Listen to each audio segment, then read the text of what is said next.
कभी कभी न्याय की देवी अपनी आंखों पर पट्टी बांधने की बजाय खुद मैदान में उतरती है।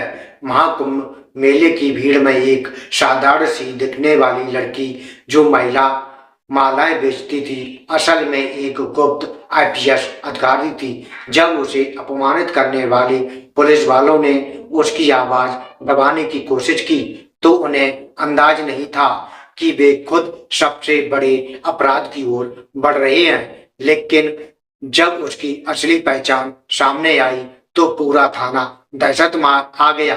क्या हुआ जब कानून के रखवालों को ही कानून के कटघरे में खड़ा किया। नमस्कार दोस्तों, मैं ज्ञान प्रकाश एक सच्ची घटना लेकर आया हूँ। यह कहानी प्रयागराज महाकुंभ की है। चलिए वीडियो शुरू करते हैं। यह घटना उत्तर प्रदेश के प्रयागराज में महाकुंभ मेले की है, जहां लाखों श्रद्धालु स्नान करने के लिए आते हैं। इस मेले की सुरक्षा एक बड़ी चुनौती थी और इस एक आईपीएस अधिकारी अभिलाष वर्मा के कंधों पर जिम्मेदारी थी। वह एक ईमानदार और निडर अधिकारी थे, जिन्होंने इस विशाल मेले की कानून व्यवस्था को अपने कंधों पर उठा लिया था।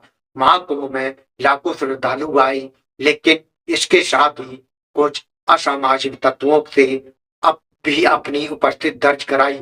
मेले के दौरान कुछ महिलाओं के साथ गलत व्यवहार किया गया, महिलाओं के साथ छेड़खानी की गई, जिससे श्रद्धालुओं में डर का माहौल बनने लगा।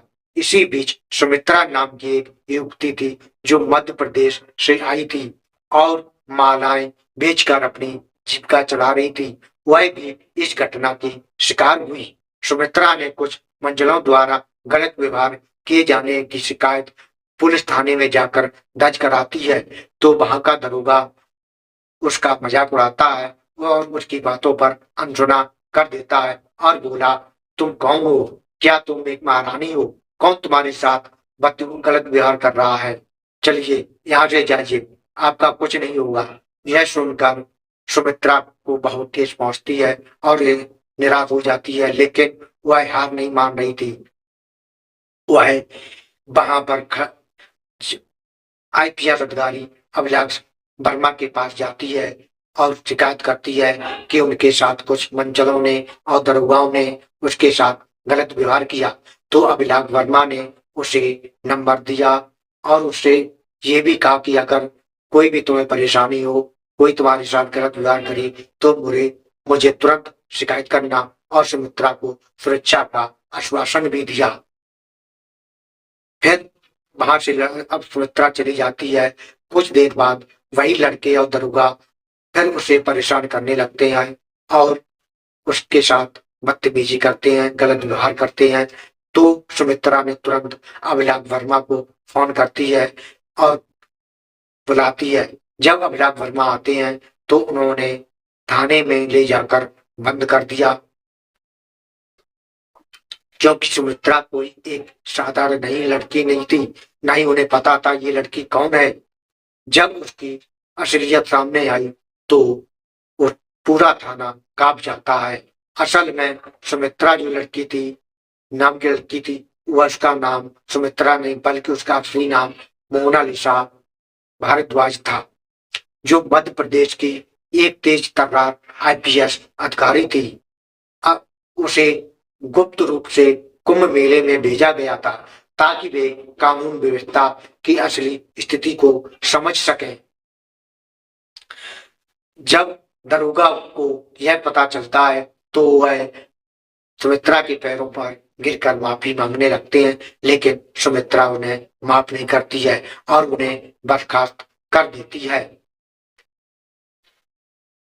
इसके बाद मोनालिसा और अभिलाष शर्मा ने मिलकर पूरे मेले की सुरक्षा को मजबूत किया।